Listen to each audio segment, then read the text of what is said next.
Berdoa mulai. A'udzubillahi minasyaitonirrajim. Amin. Baiklah, kita lanjutkan sebelum memulai pelajaran kita. Ada yang tidak masuk, jadi saya absen terlebih dulu. Ahmad Ridho Aji hadir. Naila Siva. Ya, baiklah. Kita lanjutkan, dan sebelum kita menginjak pada pelajaran baru, kita akan mengevaluasi, akan menanyakan tentang pelajaran-pelajaran yang judul yang terganggu, tentang pelajaran yang sudah kita pelajari terganggu. Apakah benda-benda, atau sebutkan benda-benda yang bisa dipakai untuk bersuci? Ya, apa? Air. Kedua, Julia, batu. Ketiga, daun, debu, atau tanah. Sebutkan air yang termasuk dalam kategori air mutlak, air laut. Kedua, air sumur. Betul. Itu air sungai. 4, air embun. Air dari mata air. Baiklah, kita sudah mengetahui jenis-jenis air yang bisa digunakan untuk bersuci. Pelajaran yang akan yaitu tentang hadas dan najis. Apakah najis itu? Definisi daripada najis. Najis adalah suatu hal yang mana hal tersebut menjadikan kita itu harus bersuci.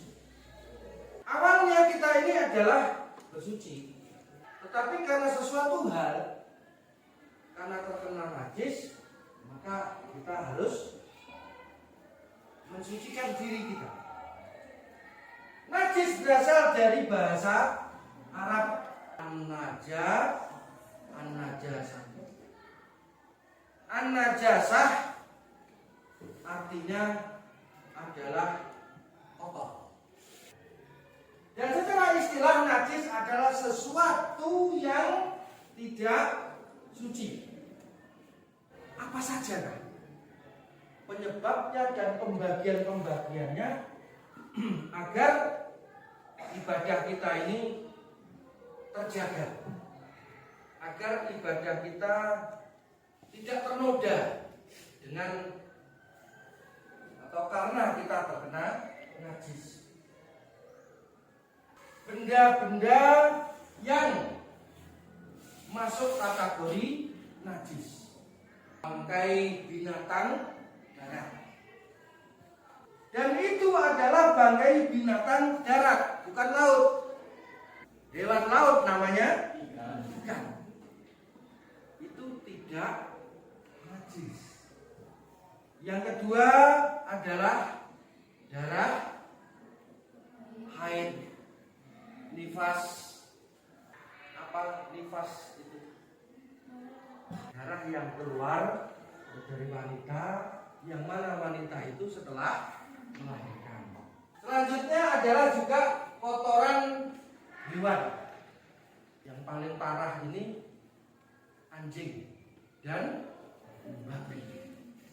Di samping itu juga apapun yang keluar dari dubur dan kubur itu juga membatalkan, atau itu juga adalah najis. Air adalah nanah. Inilah beberapa hal atau benda-benda dapat mengakibatkan kita terkena najis. Tingkatan najis ada 3. Yang pertama najis ringan atau mukhafafah. Yang kedua najis sedang atau mutawassithah, dan yang ketiga adalah najis berat. Najis berat atau mughaladzah itu karena kita terkena air liur atau terkena kotoran atau bahkan mungkin digigit oleh anjing atau babi.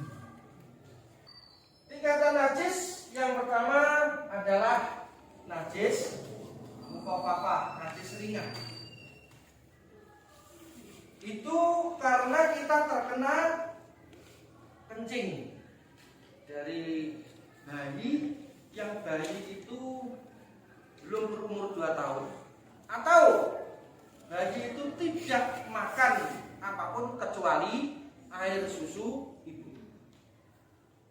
Kalau dia walaupun belum 2 tahun tapi sudah makan selain air susu ibu, itu air kencingnya tidak masuk kategori ringan atau khafif. Dan cara mensucikannya itu cukup dibersihkan atau dilap dengan air saja, itu tanpa menggunakan yang lain-lain. Itu karena najisnya ringan. Yang kedua adalah najis sedang. Najisnya adalah najis sedang, mutawassithah atau najis sedang. Najis sedang ini itu tertimbul karena kita terkena kotoran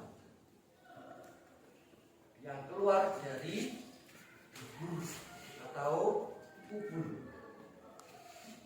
Maka untuk yang najis ringan, najis sedang, kita membersihkannya cukup dengan air sampai hilang baunya atau hilang warnanya atau hilang wujudnya. Rasanya kan harus dicicipi dahulu. Ya. Ini maka hati-hati dalam kita mensucikan najis-najis tersebut. Dan yang ketiga adalah najis berat, yaitu najis mughaladzah. Yang mana mughaladzah ini kita mensucikannya harus 7 kali. Basuhnya adalah 7 kali dengan air jelas. Dan salah satu di antara ke-7 kali tadi, salah satunya kita menggunakan dengan debu atau tanah pada tempat yang terkena najis itu, bukan keseluruhan badan. Namanya tangan kamu terkena jilatan anjing, ya tangan ini yang dibasuh, yang dicuci 7 kali dengan air, dan salah satunya dengan debu. Baru ini dikatakan bersih dari najis. Maka perbedaan-perbedaan ini kalian harus paham bagaimana cara kita melakukan membersihkan, mensucikan najis-najis tadi. Ini kita harus betul-betul memahami. Kita sekarang akan meneruskan pelajaran kita tentang apa? Hadas. Kita tahu apakah perbedaan najis dan hadas? Hadas. Hadas itu berasal dari bahasa Arab hadasa yahdusu. Hadasun, suatu peristiwa, suatu kejadian. Peristiwa dan kejadian apa? Ini. Secara istilah adalah kondisi seseorang yang tidak suci, dan orang itu tadi harus berwudu atau mandi. Layak balullahu sholata ahadikum idza ahdatha hatta yatawadda.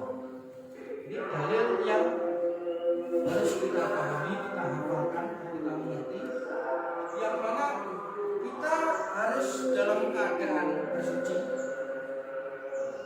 Dan kalau kita tidak bersuci, maka sholat kita tidak akan diterima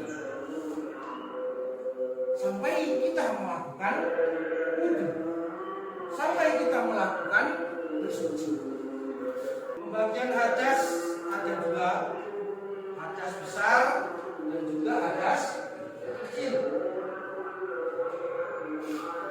Hadas kecil yaitu kondisi seseorang yang tidak suci, sehingga seseorang tadi harus melakukan wudu atau tayamum karena terkena hadas kecil.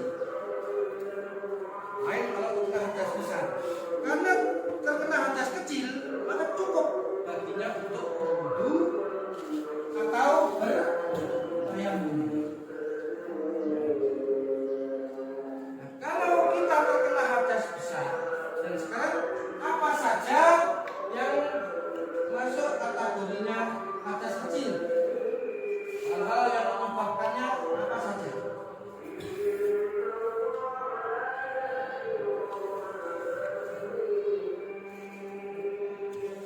Nah, kita mendapatkan hadas kecil karena kita terkena sesuatu yang keluar dari tubuh dan juga tubuh. Itu kita harus berwudu atau kita bertayamum. Yang hadas besar adalah menyebabkan seseorang itu yang tidak bersuci dan harus melakukan mandi wajib, harus melakukan mandi besar, mandi janabah. Kalau yang hadas kecil cukup berwudu atau tayamum, maka yang hadas besar ini harus melakukan mandi wajib, mandi besar. Sekarang apa saja yang menyebabkan seseorang harus mandi besar atau terkategorikan dia terkena hadas besar? Yang pertama itu adalah suami istri. Suami istri telah melakukan hubungan suami istri, maka harus melakukan mandi besar. Dan juga haid, nifas, dan juga diskusi kalian yang kelompok 3, kelompok C, tentang hadas. Sebutkan ada beberapa pembagian hadas. Ya, 2, 1 hadas besar. Yang satu lagi hadas kecil. Yang kedua kelompok B. Kelompok B tentang najis dan cara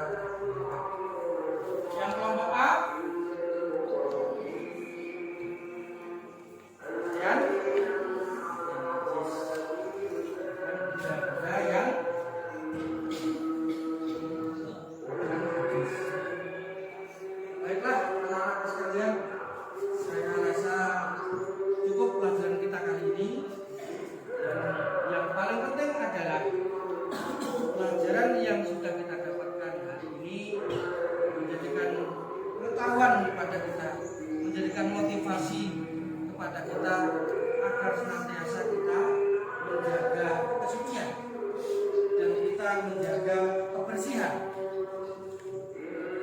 Karena kesucian atau suci ini adalah anak-anakku, pada kesempatan akhir pelajaran kita berharap dan berdoa semoga ilmu yang